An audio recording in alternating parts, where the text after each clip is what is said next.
মৰমৰ ছাত্ৰ ছাত্ৰীসকল, আজি তোমালোকৰ কাৰণে লৈ আহিলোঁ প্ৰি বৰ্ড এক্সাম 2025-26 গোৱালপাৰা জিলাৰ গণিত বিষয়ৰ প্ৰশ্ন সমাধান। আহা আমি আৰম্ভ কৰোঁ। চোৱা, কুৱেশ্যন নম্বৰ 1ত কি আছে? তলৰ কোনটো এটা পৰিমেয় সংখ্যা? তলৰ কোনটো এটা পৰিমেয় সংখ্যা হয় সেইটো ক'ব লাগে। ইয়াতে চোৱা, √3/√6। চোৱা, √3/√6 এইটো আমি এনেকৈ লিখিব পাৰি। √3/√6 মানে √2 × √3। চ' √3 কেঞ্চেল যাব, 1/√2 থাকিব। এইটো পৰিমেয় নহয়, এইটো অপৰিমেয়, গতিকে এইটো শুদ্ধ অপশ্যন হ'ব নোৱাৰে। তাৰপিছত এইটোতো পাই আছে, পাই অপৰিমেয়, ডাইৰেক্ট জানো, এইটো একো কৰিবই নালাগে। এইটোও আমাৰ অপৰিমেয়, পৰিমেয় সংখ্যা নহয়। তেনেহ'লে থাকিলে এইটো √5/√2। এইটো অপৰিমেয়, কাৰণ √2 অপৰিমেয়, ইয়াৰ লগত কোনো কাটাকাটি নাযায় বা কেঞ্চেল নাযায়। থাকিল √2/√8। চ' √2/√8, √8ক আমি এনেকৈ লিখিব পাৰোঁ 2√2। এইটো কেঞ্চেল কৰি থাকিব 1/2। চ' এইটো পৰিমেয় হয়, তাহলে শুদ্ধ অপশ্যনটো এইটোৱে হ'ব। কিন্তু এইটোত √8টোক আমি এনেকৈ বনাইছিলোঁ। চোৱা, √8 মানে 4 × 2 লিখা যায়। চ' 4ৰ স্কুৱেৰ ৰুট 2 √2 এনেকৈ কৰিছিলোঁ। চ' আমি শুদ্ধ অপশ্যনটো পাই গ'লোঁ। নেক্সট চোৱা, কুৱেশ্যন নম্বৰ 2ত কি ক'লে? যদি x² + 3x + k দ্বিঘাত বহুপদৰ এটা শূন্য 2 হয়, তেন্তে কেৰ মান হ'ব? এতিয়া এটা বহুপদ দিয়া আছে x² + 3x + k। সাপোজ এই বহুপদটোক আমি নাম দি ল'লোঁ px। ইয়াৰ এটা শূন্য কি দিয়া আছে? 2 এটা শূন্য দিয়া আছে। তেনেহ'লে এই কেৰ মান কি হ'ব? চ' যদি এই বহুপদটোৰ এটা শূন্য 2 হয়, দ্যাট মিন্স p(2) = কি হ'ব? 0 হ'ব। চ' এই p(2) দ্যাট মিন্স what? এই চলকৰ মানটো পুট কৰি দিয়া তোমালোকে। 2² + 3 × 2 + k = কি হ'ল? 0 হ'ল। তেনেহ'লে 2² দ্যাট মিন্স 4 আৰু 3 × 2 6 10। চ' k = হ'বলৈ গ'লে -10। তো শুদ্ধ উত্তৰটো হ'ল আমাৰ -10। এইটোৱে হ'ব শুদ্ধ উত্তৰ। এই কথাটো বুজিয়ে পাইছা যে শূন্য হ'লে সেই শূন্য চলকৰ মানৰ কাৰণে সম্পূৰ্ণ বহুপদৰ মান শূন্য হয়। সেইকাৰণে আমি p(2) = 0 লিখিছিলোঁ। ঠিক আছে। নেক্সট কুৱেশ্যন নম্বৰ 3 লৈ আগবাঢ়ো। চোৱা, কৈছে যদি fx = x² + x - 1 বহুপদটোৰ শূন্য দুটা আলফা আৰু বিটা, তেন্তে 1/α + 1/β = what? চ' ইয়াত এটা বহুপদ দিয়া আছে fx = x² + x - 1। এই বহুপদটোৰ শূন্য দুটা কি দিয়া আছে? Alpha and beta. তেনেহ'লে 1/α + 1/β = কি হ'ব? চোৱা, এই বহুপদটো আদৰ্শ ৰূপত সজোৱাই আছে x² + bx + c তেনেকুৱা আৰ্হিতেই আছে। গতিকে ইয়াত a = কিমান আছে? 1 আছে, b = 1 আছে, আৰু c = কি আছে? -1।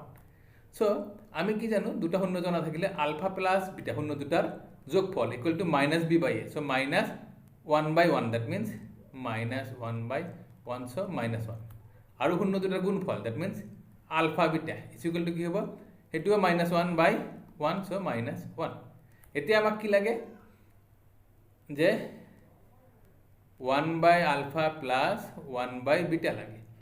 চ' ইয়াত যদি আমি এলচিএম লৈ লওঁ আলফা বিটা, তেনেহ'লে আলফাৰে ডিভাইড কৰিলে কি থাকিব?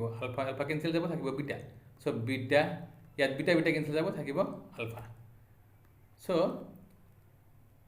আলফা প্লাছ বিটাৰ মান হৈছে -1 আৰু আলফা ইনটু বিটাৰ মান হৈছে -1। চ' এই -1 কেঞ্চেল কৰি থাকিল কি? 1।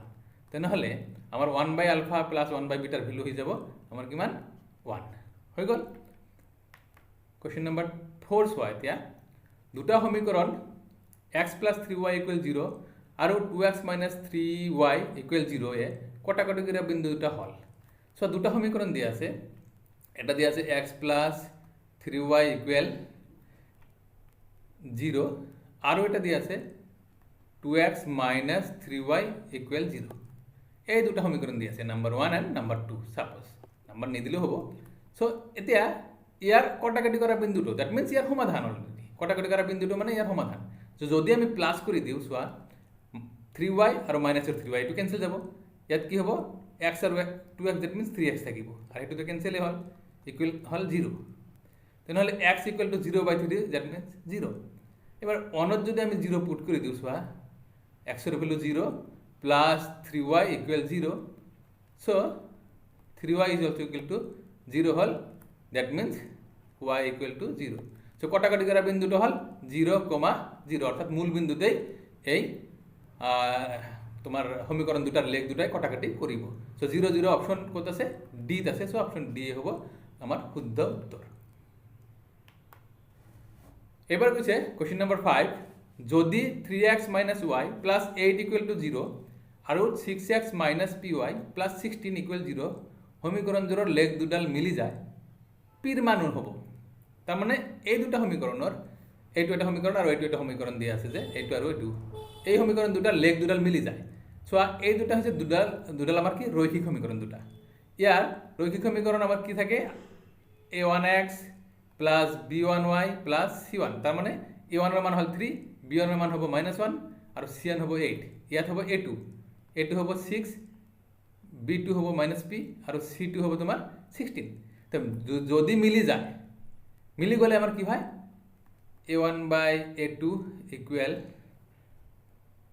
b1/b2 = c1/c2।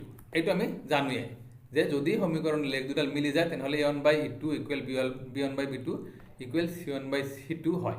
তাহলে a1 এর মান কিমান আমার দেখা গেল 3 বাই a2 এর মান হচ্ছে 6 ইকুয়াল b1 এর মান হচ্ছে তোমার -1 আর এটা হল -p b2 আর c2 এর মান c1 এর মান হচ্ছে 8 বাই c2 এর মান হচ্ছে 16। এইটো কাটিলেও কি হবে হাফ, এইটো কাটিলেও হাফ হবে। এই দুটা লোৱা যিকোনো এটা ললেই হল। গতিকে আমি কি লিখিব পাৰো half equal to minus minus cancel 1/p থাকিব। সো p ইকুয়াল টু কি হল 2, p * 1 p 2। সো p এর ভ্যালু আমার কি হবে 2 হবে। তো অপশন কোনটোতে আছে 2? অপশন এ তে আছে অপশন আমার শুদ্ধ উত্তরটো 2 মিলি গল। নেক্সট কোশ্চেন নাম্বার 6 নাম্বার কোশ্চেনত কলে কি শর্ত সাপেক্ষে px² + qx + r = 0 সমীকরণটার কোনো বাস্তব মূল না থাকে। এতিয়া চোৱা আমি দ্বিঘাত সমীকৰণত আমি এনেকুৱা পাইছিলো আদৰ্শ ৰূপটো ax² + bx + c = 0। ইয়াৰ কন্ডিশন হল যে ইয়াৰ মূল কেইটা নিৰ্ভৰ কৰে কাৰ ওপৰত ইয়াৰ ডিসক্ৰিমিনেন্টেৰ ওপৰত। ডিসক্ৰিমিনেন্টটো কি b² - 4ac ভেদ নিৰূপক। তাৰ মানে তো ইয়াৰ ওপৰত আমাৰ মূল নিৰ্ণয় কৰে। এইটো কেনেকুৱা নিৰ্ণয় কৰে যদি বাস্তব মূল না থাকে তার মানে কোনো বাস্তব মূল নাই তাহলে কি হয় b² - 4ac > 0 হয়। তো এই সমীকরণের ক্ষেত্রে সব b মানে a মানে কি আছে a আছে p, b মানে q আছে আর c মানে কি আছে r আছে। তাহলে b এর ঠাইতে আমি কি লিখি দিব পারো এবার q স্কয়ার -4 এর ঠাইতে আমি কি লিখিম p আর c এর ঠাইতে কি লিখিম r লিখিম > 0। q স্কয়ার > 4p q টো হেফেলে লৈ গলে কি হ'ব 4p r q নহয় তাহলে q স্কয়ার > 4p r কোনটো আছে অপশন c আছে q স্কয়ার > 4p r। এইটো হৈ গল আমাৰ শুদ্ধ উত্তৰ হ'ব।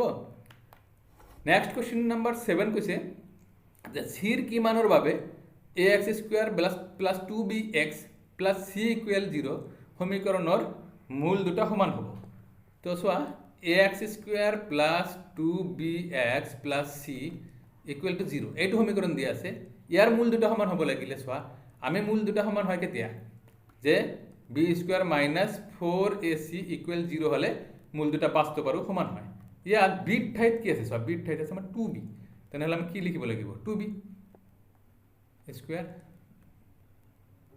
-4 এৰ ঠাইত a আছে c ৰ ঠাইত c আছে = 0।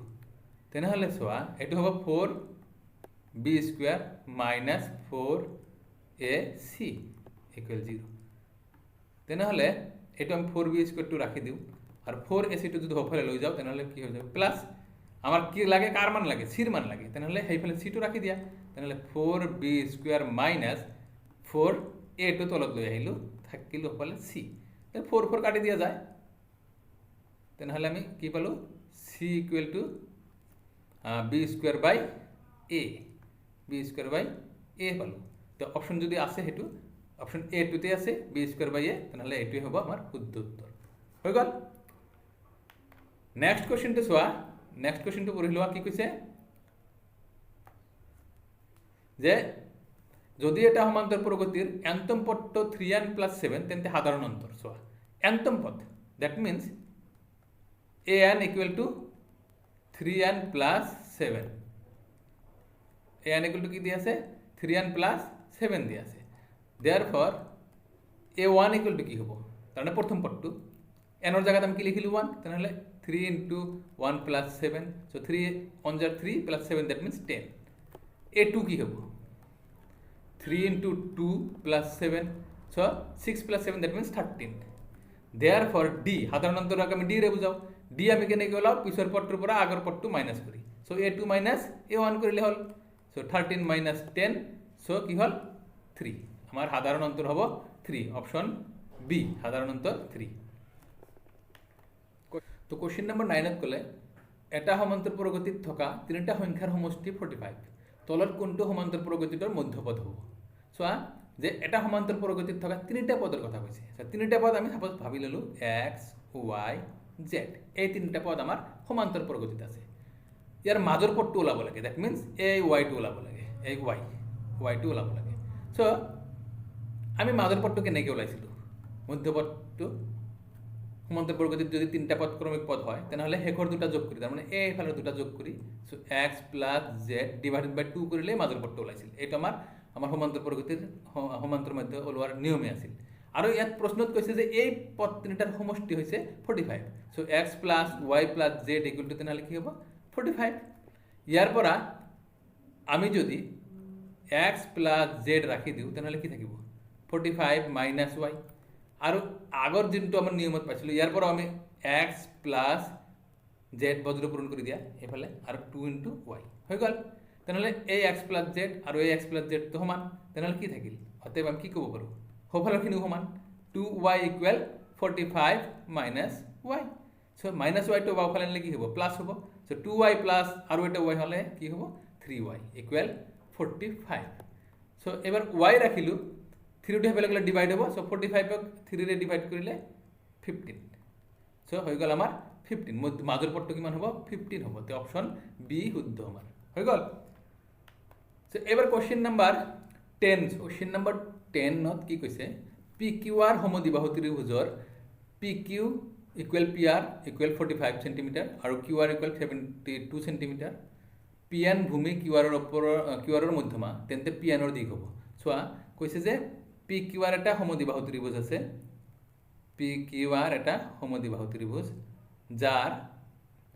এই দুটা সাইড সমান নাম দিলো আমি এনেকে PQ আর এইবিলাকৰ প্ৰত্যেকৰে দিক দি আছে 45 cm কে আৰু ইয়াৰ ঠিক মধ্যবিন্দু যদি সংযোগ কৰি দিও এটা হ'ব মধ্যমা তো বুজিয়ে পোৱা এটা নাম দিয়া হৈছে PN এই গোটেই QR খিনিৰ দিক হৈছে 72 cm সো এতিয়া আমি কি কি ওলাব লাগে ইয়াত কি দিয়া আছে PQ সমান PR = 45 cm আৰু QR = দিয়া আছে 72 cm সো এইটো মধ্যমা হোৱাৰ পিছত সোয়া ডাঙৰ ত্ৰিভুজটো দুটা সৰু সৰু ত্ৰিভুজত ভাগ হৈছে এই দুটা সৰ্বসম হ'ব কেনেকৈ সোয়া ইয়াৰ PQN আৰু PRN ৰ এই PQ আৰু QR সমান PR সমান এই QN আৰু NR সমান কাৰণ এই দুটা আমাৰ এই N হৈছে ঠিক মধ্যবিন্দু মধ্যমা যেহেতু তেনেহলে এই দুটা সমান কাৰণ 36 cm কি হ'ব আৰু এই PN দুটাৰ সাধাৰণ বাহু উপবদ্ধমতে এই দুটা ত্ৰিভুজ সৰ্বসম তেনেহলে এই কোণটো আৰু এই কোণটো সমান হ'ব এই গোটেইখিনি যেহেতু 180 ডিগ্ৰী তেনেহলে এইটো 90 হ'ব এইটোও 90 হ'ব সো আমি একফালটো চিন্তা কৰিলেই হ'ব এটা ত্ৰিভুজৰ পৰাই ওলোৱা যাব সো আমি দেয়াৰ ফৰ এটো যেহেতু মধ্যমা QN = NR = 36 cm হ'ব 72 ৰ হাফ আৰু এইটো হ'ব 90 ডিগ্ৰী তেনেহলে এই ত্ৰিভুজটোৰ পৰা পাইথাগোৰাছৰ উপবদ্ধমতে আমি এনেকৈ লিখিব পাৰো নাই যে PN² + QN² = PQ², মানে অতিভুজ স্কয়াৰ = ভূমি স্কয়াৰ প্লাস লম্ব স্কয়াৰ উল্টা ফালৰ পৰা লিখলো মানে PN এর ভ্যালু লাব লাগে এখানে এটো বাওফালে রাখছো PN² + QN এর ভ্যালু হৈছে 36 স্কয়ার আছে স্কয়ার দিয়া 45 হল PQ এর ভ্যালু স্কয়ার দিয়া সো থাকিল কি PN² = 45 কে স্কয়ার করলে আই থিংক 2025 হয় ঠিক আছে 2025 আর 36 কে স্কয়ার করলে আই থিংক 1296 হ'ব লাগে সো এবাৰ যদি PN ৰাখো স্কয়াৰটো হেফালে স্কয়াৰ ৰুট হ'ব আৰু এটোৰ পৰা এটো মাইনাস কৰিলে থাকিব 729 এখানে থাকিল সো এই PN হল √729 তাৰ মানে ইয়াৰ স্কয়াৰ ৰুট কৰিলে বৰ্গমূল ললে কিমান ওলাব 27 ওলাব তেনেহলে PN এৰ মান হৈছে আমাৰ 27 cm এইটো হল PN এৰ আমাৰ ভ্যালু সো লৈ গল আমাৰ তোমাৰ পি এন মানে তোমাৰ মধ্যমাটোৰ দিক ওলাব দিছিলে, মধ্যমাৰ দিকটো ওলাই দিলোঁ, হৈ গ'ল। তো আজিলৈ এইখিনি থাকক। দীঘল ভিডিঅ' হ'লে বা ডাঙৰ ভিডিঅ' হ'লে তোমালোকে নোচোৱা, গতিকে 10টালৈকে থাকক। মই কালি আকৌ ভিডিঅ' দি আছোঁ, যোৱাকালি অকণমান বিজি আছিলে কাৰণে দিব পৰা নাই। চ' তোমালোকে নিজৰ বন্ধু বান্ধৱৰ লগত ভিডিঅ'বিলাক শ্বেয়াৰ কৰিবা, তোমালোকে ভালেখিনি উপকৃত হ'ব পাৰিবা মই ভাবোঁ। আটাইবোৰ ডিষ্ট্ৰিক্ট সমাধান কৰাৰ চেষ্টা কৰিম মই। তোমালোকে চালে দীঘল ভিডিঅ' হ'ব, কিন্তু তোমালোকে নোচোৱাৰ কাৰণে সৰুকৈ ভিডিঅ' দি আছোঁ। তো ঠিক আছে, আজি এইখিনিতেই। থেংকছ ফৰ ৱাচিং, গুড বাই।